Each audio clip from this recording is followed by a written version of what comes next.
This is a hypnosis for increasing creativity. Take some time now to just relax. Look inside your body and just relax your body for a few moments. I'd like you to keep your eyes open and choose a letter, any letter of any word on the computer screen, and just gaze at that letter. Keep your eyes focused on that letter for the time being, and as you stare at that letter, I will continue to talk. And as I talk, you may want to close your eyes, but you can close your eyes anytime you feel like it, as soon as you feel that it's no longer worth the effort to keep them open. Now, generally speaking, we have a conscious mind that's logical, and we have an unconscious mind that is intuitive. The conscious mind can process 7 plus or minus 2 chunks of information per second, but the unconscious mind can process many 100s of times more. By the way, if you lose track of what I'm saying, don't worry, your unconscious mind will apprehend everything and you will learn. The unconscious mind is simultaneous, but the conscious mind is sequential. You see, because the conscious mind is verbal and deliberate, but the unconscious mind is nonverbal and automatic. The conscious mind has limited focus, but the unconscious mind has unlimited focus. The conscious mind is aware of now. The unconscious mind is a storehouse of memories. The conscious mind tries to understand the problem, but the unconscious mind knows the answer. Now, some people think that the creative part of their mind is some kind of magic, ephemeral place, but it's a place like any other, and can be accessed like any other, can be developed and exercised, and habits formed. We know that creativity is a blend, a cooperation between what we call the conscious mind and the unconscious mind. New thought and possibilities spring into existence deep in your unconscious mind. In fact, your unconscious mind is programmed for creativity because it is always finding relations. As you loosen your mind, many new relations and ideas may bubble to the surface. Now, what I mean by loosen the mind can be explained by this example. Here is an example of a tight mind. 2 plus 2 equals 4. Now here is a loosened mind. 2 plus 2 equals anything I want it to equal. In fact, that little cross symbol between the 2's need not be a plus sign. It wouldn't work well as a wheel, but if it were metal and palm-sized, you could probably throw it at a wall, and it would stick like a ninja throwing star. And those 2 2's, well, we could melt them and straighten them out, perhaps making a pair of stilts for the ninja. Now here's tight. 2 plus 2 equals 4. Or loose. Creative possibilities. All I did was take something specific and concrete, turned it to something more abstract, as if looking at it from far away, then choose a new path, making it specific again, something completely different, yet something that has a relation to the original 2 plus 2 equals 4. Is that a computer in front of you, or a window to the world? Are you an adult, or just a child gazing out that window, wishing to learn new things?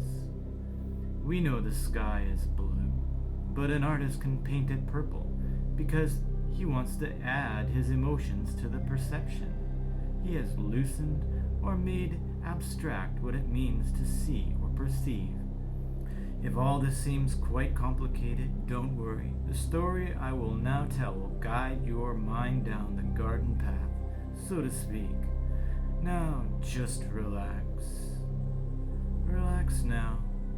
Allow your mind to really loosen. Feeling good, comfortable. Allow yourself to relax. giving full attention to my voice. If you haven't already closed your eyes, make sure they're closed and relax down deeper. In a moment, I'm going to count from 1 to 3. At each number, I would like you to double your level of relaxation. That's right. Double the level of relaxation you're now feeling. 1. Double the level of relaxation. Feel your body relaxing, melting into the chair. 2. Double it again. Doubling it again. 3. Doubling your level of relaxation and feeling so good. Letting go, giving into relaxation. Just really letting go so your imagination can fly. Now imagine you are taking a little hike through a nice mountainside park. It's not one of those small city parks with just a bit of grass, but a vast, forested park, like a national park with wild forest, streams of water, animals, growing the way nature does. New growth beginning again, everything growing as it was meant to. And there are many hiking trails through the park. And as you are walking down one of those trails, surrounded by wild nature, you notice the trail has been perfectly tended to, cleaned, and manicured, with little wooden bridges over the streams, stairways up some steep mountain areas. And since it's morning, there are many species of birds, singing and chirping, making a huge racket.